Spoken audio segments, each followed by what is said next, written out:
નમસ્કાર મિત્રો, સ્વાગત છે તમારું મારા નવા વિડીયોમાં। તો રોજિંદા જીવનમાં કામ આવે એવી એકદમ સરળ અને ઉપયોગી ટિપ્સ જાણવા માંગતા હોય તો આ વિડીયો છેલ્લે સુધી જરૂરથી જોતા રહેજો।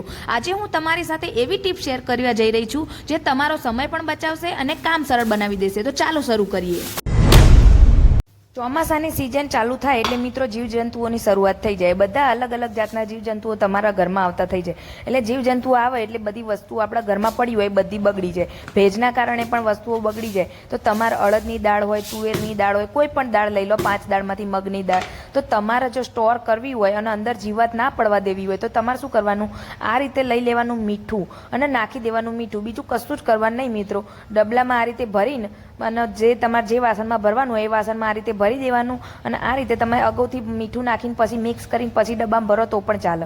આ રીતે મીઠું એ પ્રમાણે નાખી દેવાનું અને એને મિક્સ કરીને અને તમે આ રીતે તમે સ્ટોર કરશો તો તમારા દાળમાં ક્યારેય તે જીવાત નહીં પડે મિત્રો। અને આ એકદમ ઇઝી ટ્રીક હ, કેમ કે બીજી બધીમાં માથાકૂટ કરવી પડે પણ આમાં કંઈ જ માથાકૂટ કરવી નહીં પડે। અને મીઠું આવે એટલે આપણા શરીર માટે પણ બેટર હોય એટલે વાંધો નહીં આવે। આપણે બીજો પાવડર કંઈ એવો નુકસાનકારક પાવડર લગાવીએ તો ઓલું થાય, પણ તમે મીઠું લગાવો તો મીઠાના કારણે જીવાત નહીં આવે। તમે ટ્રાય કરી જોજો।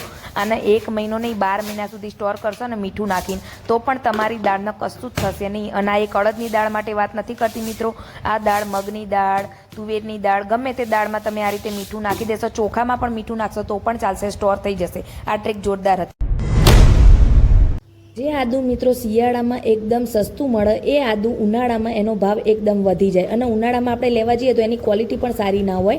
તો તમારે આદુ સ્ટોર કરવું હોય ને આપણે આદુ ફ્રીજમાં રાખીએ ને એટલે પાણી પચું થઈ જાય, વાસ મારવા માંડે। તો તમારે સ્ટોર કરવું હોય તો તમારે શું કરવાનું, આ રીતે સૌથી પહેલાં આદુની ક્વોલિટી સારી લઈ લેવાની, જે સારામાંનું આદુ હોય એ, પછી આ રીતના એનો ને માટી ઉપરનું જે કચરો ચોંટેલો હોય બધો બરોબર ધોઈને અને એના કોરા કપડાથી સૂકવી દેવાના। એકદમ સુકાઈ જાય ત્યાં સુધી એને લૂછવાનું, લૂછાઈ જાય એટલે પછી આ રીતે ટાઈટ એક ડબ્બો લઈ લેવાનો અને કોટનનું કપડું લઈ લેવાનું।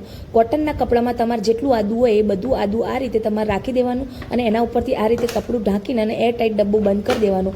તમે આ રીતે જો આદુ સાચવશો ને તો તમારા આદુમાં વાસ નહીં આવે, પાણીવાળું નહીં થઈ જાય અને કાળું પણ નહીં પડે। તમે ટ્રાય કરી જોજો મિત્રો, 10 થી 15 દિવસ નહીં પણ એનાથી પણ વધારે આદુ આવું નવું રહેશે। તમે એકવાર જરૂરથી ટ્રાય કરી જોજો અને આ ટ્રીક કેવી લાગી કોમેન્ટ કરીને જરૂરથી કહેજો।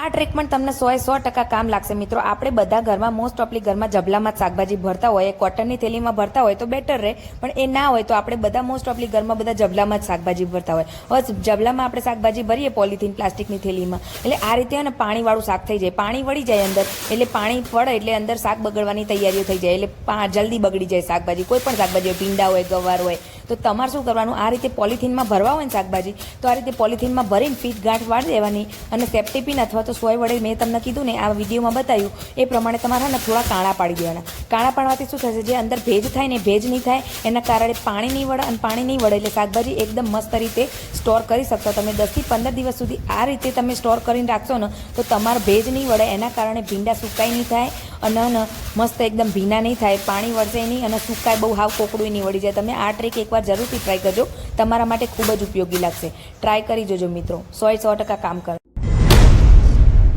આ ટ્રીક પણ તમારા કિચનમાં ખૂબ જ ઉપયોગી લાગશે મિત્રો। તો આપણે બધા ટામેટા લઈએ તો ટામેટા આપણે ગમે એટલા સાચવીએ। શિયાળામાં તો કેવું હોય કે બહાર જ નોર્મલ ટેમ્પરેચર ઠંડુ હોય એટલે શિયાળામાં ટામેટા ઓછા બગડે, પણ ઉનાળામાં આવી રીતે ટામેટા ગરમીના કારણે પાણી બગડી જાય અને પછી ઉપર આ રીતે ત્યાંથી બગડવાની શરૂઆત થઈ જાય। તો તમારા ટામેટા સ્ટોર કરવા હોય તો આ રીતે લઈ લેવાનું સરસોનું તેલ। સરસોનું તેલ લઈને અને આ રીતે મેં જે રીતે વિડીયોમાં બતાવ્યું એ પ્રમાણે ટામેટાને આ રીતે લગાવી દેવાનું। તેલ તમે લગાવશો ને એટલે ત્યાંથી તમારા ટામેટા બગડવાની શરૂઆત થાય, એ ત્યાંથી તમારા ટામેટા બગડશે નહીં, એટલે તમારા ટામેટા 15 થી 20 દિવસ સુધી સ્ટોર થઈને રહેશે અને એવા ને એવા રહેશે, એની ચામડીમાં પણ કંઈ ફેર નહીં પડે। અને તમે એકવાર જરૂરથી ટ્રાય કરજો મિત્રો આ ટ્રીક। આપણા રોજિંદા જીવનમાં મિત્રો અમુક કિચન ટિપ્સો તમને ખબર હોય ને તો કામ આપણું જલ્દી થઈ જાય। તો તમે જ્યારે પણ આ રીતે ગાજર લો તો ગાજરને તમે છોલવાની કોશિશ કરો તો જલ્દી હાથમાંથી છટકી જતું હોય કે અથવા હરખું ના છીલાતું હોય તો તમને આજે હું એક ટ્રીક બતાવું। તો તમારે શું કરવાનું, લઈ લેવાનું કાંટા ચમચી। કાંટા ચમચી બધાના ઘરે હોય, કાંટા ચમચી લઈને અને આ રીતે તમે છોલશો ને તો મિત્રો ગાજરના આખા મોટા કટકા થશે અને જોઈ લો તમે, એટલે તમે શાકભાજી કરવું હોય અથવા તમારે નૂડલ્સમાં નાખવી હોય તો તમે આ રીતે છીણીને તમે નાખશો ને ગાજર તો જલ્દી ચડી જશે। આપણે સમારીએ તો જલ્દી નહીં ચડતું, એટલે તમે આ રીતે આખા લાંબા કટકા કરશો એટલે મસ્ત ગાજર છીલાઈ જશે। તમે ટ્રાય જરૂરથી કરજો અને આંગળી પણ નહીં કપાય।